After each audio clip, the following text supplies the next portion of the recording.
Hello everyone and welcome to part 6, and we're going to make the final refinements to our character, painting and making a really high quality presentation image using Sketchbook Designer. So take it away, Dave. Alright, so previous to now we had made the curves necessary to create this paint, and now I'm just filling in the different islands of paint with different colors.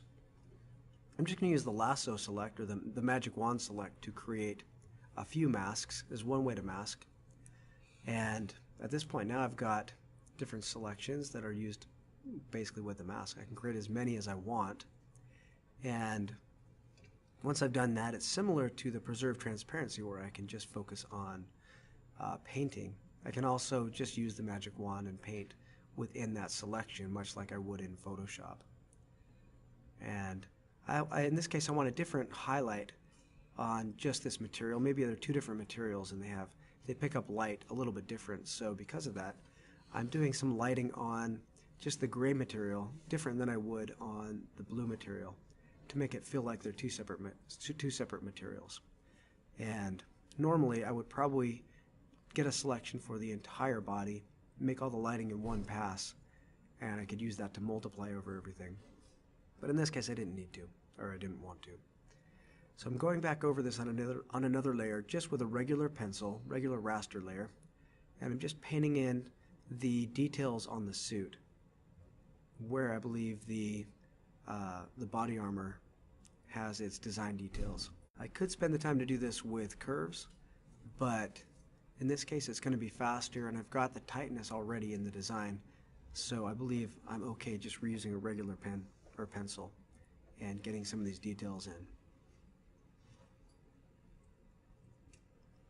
So as we continue to go through these, I'll continue to add the other details that I need, the backpack or the rocket, play with the lighting a little bit, and go back in and do a little more lighting.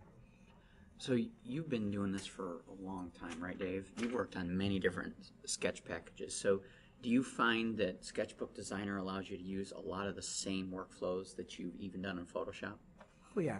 So that's one of the things that's really nice about it. It doesn't change what I might be able to do in Photoshop. It pretty much covers what I can do there, but it also gives me some of the functionality that I would expect in Illustrator. And quite honestly, the way it handles the trimming of curves is superior to anything I've ever seen. It's wonderful. And so if I need to use curves, I really love this tool because it allows me to so easily connect them and move them around. Another thing that I really enjoy about this package is the symmetry, and to be able to play with that. It's got all the different layer filters that I might need, multiply, overlay, you name it. I can colorize layers also in there and change the lighting on layers, which is really, really nice. So I don't have to worry so much about my final paint because I can change it in the end. It gives me a lot of flexibility in the end. In fact, everybody needs to kind of watch for a bonus video, because we're actually going to do kind of a cool video on symmetry, because you've come up with some pretty interesting workflows starting off with a simple picture. And yeah, so everybody should definitely stay tuned to that, because towards the end of our series we'll do a bonus video that covers symmetry that'll help you design some cool characters. So looks like we're coming along pretty good with our final character here. And so what do we have left to do, Dave? More than anything, we just need to finish detailing him. I need to paint the skin a little bit darker. I still have the base paint from underneath that I've got that's giving the face some color, but we need to go back in and paint that up. One other feature that I really like about Sketchbook is I can make the curves guide curves.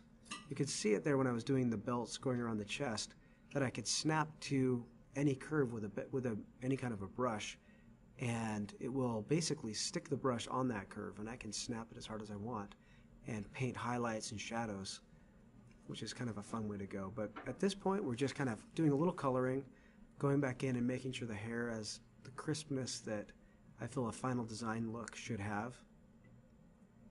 And he's just about done. So what we're going to work towards, now that we've got our final character, is the next video will cover, just creating a pose that we can take directly into Maya, say a T-pose or something like that. So the next video will do one video that'll show just creating a T-pose that can be taken into Maya and used as the background images so we can start modeling our character. So stay tuned to the next video, everybody. All right, that sounds perfect.